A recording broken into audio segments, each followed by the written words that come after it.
In February of 2013, I sat in a prison cell staring at an ultrasound picture of my unborn child. At 38 years old, this was my first, one that I didn't even know was coming. I would walk around the prison yard and have fictional conversations in my mind with this little girl. I would lay in my prison bunk and fantasize about just teaching her. But back in that cell, 12 to 15 years in prison was my reality. Let me explain to you how I got here. I was an anomaly, born into a two-parent home in the housing projects of Brooklyn. My parents stressed education. They both held jobs. We had family vehicles, big Christmases, summer preparatory schools. The love between my parents was the glue that held everything together. Outside of our door was a different story. There was murder, chaos, and mayhem. My dad was this weird but beautiful combination of Don Vito Corleone from The Godfather, Fred Sanford from Sanford and Son, and Heathcliff Huxtable from The Cosby Show. I remember he once made me count his paycheck, and when I finished, he said, "Do you know what to do with that?" I said, "No." He said, "Well, you send these out to bring more back." And that was my dad's boot camp on investing. He said no more other than that. I would always remember that lesson, and boy, did I take it the wrong way, as you'll soon see. Around that same time, I started to notice a decline in my family. The Christmases weren't as bright, the refrigerator wasn't as full. My father was a Vietnam vet, and he was laid off from work, and he picked up a heroin habit. My mother's diabetes began to spiral downward, and one of my brothers and I didn't like the taste of that poverty. And we got involved in the trade that most of our peers were involved in downstairs, which was cocaine and crack selling. And so just like my father said, we invested. There was a demand, we had access to a supply. So you know what we did? We sent out money so it could bring back more. And within the blink of an eye, it was like we went from trading each other video games to trading each other automatic weapons. And because drug dealing is such a beautiful occupation, it comes with violence. And I found myself in a New York State prison doing 4 years for a crime. When I was released, my father was waiting for me in the pouring rain. He was holding an umbrella. And when I got to him, I could tell that he was still struggling with heroin, but we were just so excited to see each other. We went back to the apartment, sat next to each other, laughed. He eventually fell asleep. I watched him sleep and I cried because I began to appreciate him more. After a few years of pro-social behavior, capitalism and greed stole the show. I had a friend in Rhode Island who told me that if I invested $4,000, I could turn it back into $12,000 in around a week. It's a bright idea, right? But it was the ecosystem that I was raised in. This is the brutal form of capitalism that I knew. I'd had success at it. So I invested. There was a demand. I had access to a supply. So you know what I did? I sent out some money so I could bring back more. Then, of course, I wound up with a fiance, beautiful woman. She had 2 kids. I'm in college. I'm trying to get back on the right track. But I still kept dabbling in between left and right. But those lessons of staying right always stuck with me, from my parents, my father in particular. But anyway, eventually, what comes with that sport is death or prison. And then, of course, I was arrested. So now I'm in that prison cell, staring at that ultrasound picture. It was at that very moment that I decided to change my life. My daughter was coming into this world without her father around. I'm a statistical stereotype of an absent black father, which disgusted me because I wanted to be a father. My own father congratulated me over prison phone, but I can hear the disappointment in his voice. I heard the disappointment in the voices of all of my loved ones and supporters. But guess what? Maybe I needed that. Maybe these hands that have done so much weren't ready to raise this young girl. In July of 2014, in Concord, New Hampshire, I was sentenced to 10 years in a federal prison. I went back to my jail cell, had another fictional conversation with my daughter in my head, and I prepared to go to federal prison. I was sent to a federal prison in Danbury, Connecticut. Money was tight again, so capitalism took over. You name it, peanut butter, steaks. I would smuggle it out of the kitchen and sell it to mafia bosses, drug kingpins, and the white-collar types. But it was in that kitchen that I really got the definition of hard work. I was in that kitchen from sunup to sundown. I wanted to not be around 100 other men as much as I could, so I went to stay in the kitchen.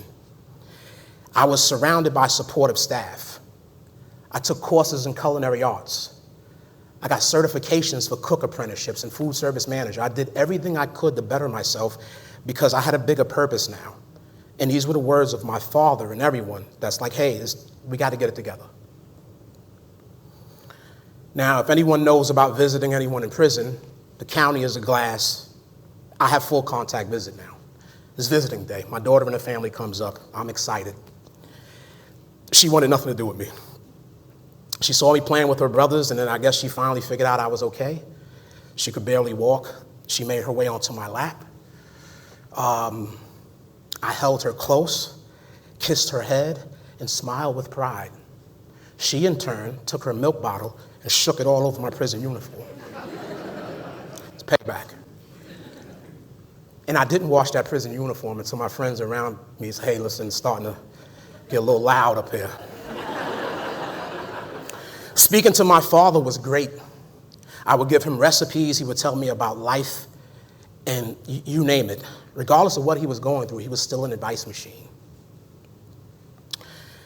In 2016 sometime, my brother sent me an email saying, hey, listen, Dad got diagnosed with stage 4 pancreatic cancer.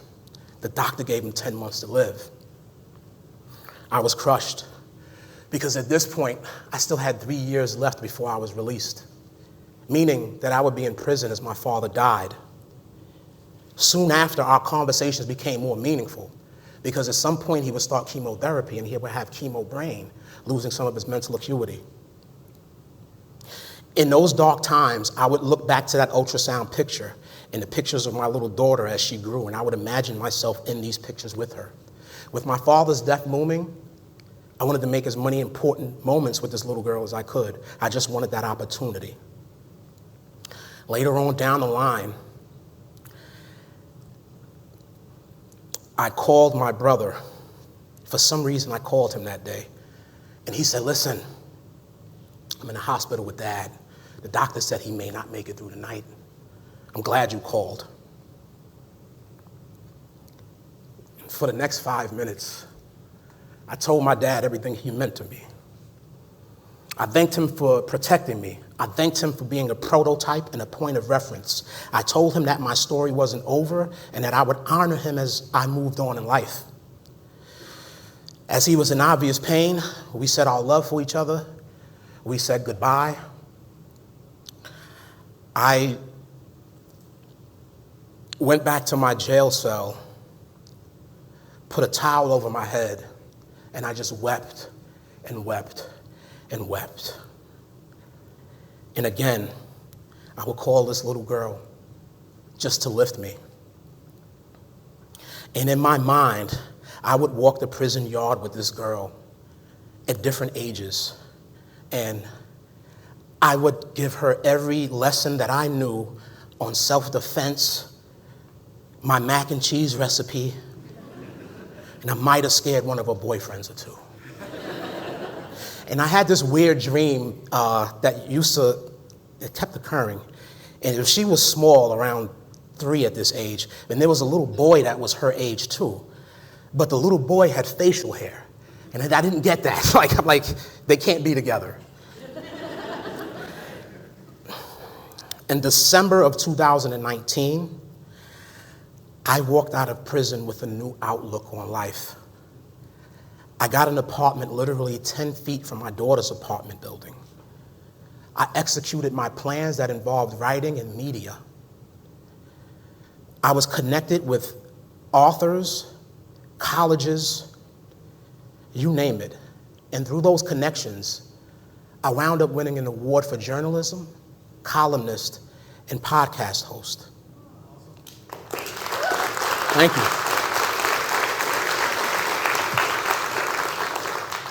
I started an online news outlet. I connect with different community organizations just so I can give back.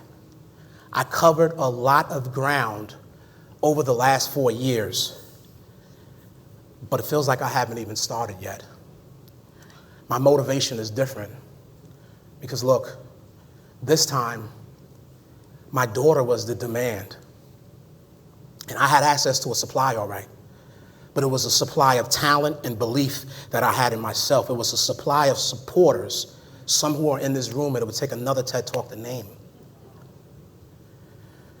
So you know what I did this time? I invested in us. I invested in my daughter, and I put fatherhood first, and the yield is what you see standing before you. I remember one time, I got the apartment now. She trusts me finally. I get her in there, and I'm making coconut shrimp and confetti rice. She comes into the kitchen, and when you run out of aluminum foil, there's the tube and the teeth that separate the aluminum foil. My daughter's like, I want to play with it. Let me play with it. I won't get hurt. I won't get hurt. Against my better judgment, I let her play with it. Super dad, right? She goes into the living room. A minute later, she comes back with a little cut on her finger, and it's bleeding. You would have thought she cut her whole wrist off, this little girl here. I tended to her finger. She went back to watching television. But I peeked my head out of the kitchen and looked at her, and she looked sad. So I grabbed a piece of coconut shrimp, and I went out there to see her. I said, baby girl, what's wrong? She looked up at me and just poured tears, and I had to hold back my own tears. She was embarrassed. She thought that she was able to handle that without getting hurt. And it was like 7 years of waiting came to this one moment. It was the lessons of my father, my mother. I'm their vehicle to this young girl. I got down on one knee, and I gave her the conversations that I used to walk around and give to her in the prison yard. I gave her the advice that I would conjure up just to kill time. I wiped her tears, built her up, and eventually made her laugh. She went back to watching television. I went into my bathroom and I cried uncontrollably. You couldn't find a better student. You couldn't find a better teacher. This young girl in fatherhood helped me conquer what I struggled with for over 2 decades, that brutal form of capitalism. I'm a father to this young girl now. I need to give her every advantage that I can because any father that has a daughter should have just a small glimpse of the world through the eyes of what will become a woman. And sometimes I don't like what I see. So I have to give her as much as I can. Fatherhood is fearful. It's prideful. I wonder if I'm getting it right. I'm just like you guys. I remember a funny but frightening situation. When I got out, I'm able to take my daughter to the mall now. She allowed me to take her to the mall. I take her to the mall. Friend's there. The friend has a dog. This is a male dog. And I'm not ready for this, Seth. This male dog gets on his back right in front of us. And he's a male dog, so his business is, he's showing the world his love, this dog. And what I was feared of, my daughter did exactly that. She pointed at this dog's business and said, Daddy, what is that? I'm frightened. I don't know. I didn't prepare for this. I prepared for the boyfriend, the food, and I wasn't ready for the birds and the bees talk. But this was my daughter, and I had to give her to her as the way I knew how. So I looked down at that dog's business, and I looked at my daughter, and I said, baby girl, that is a piece of his leg.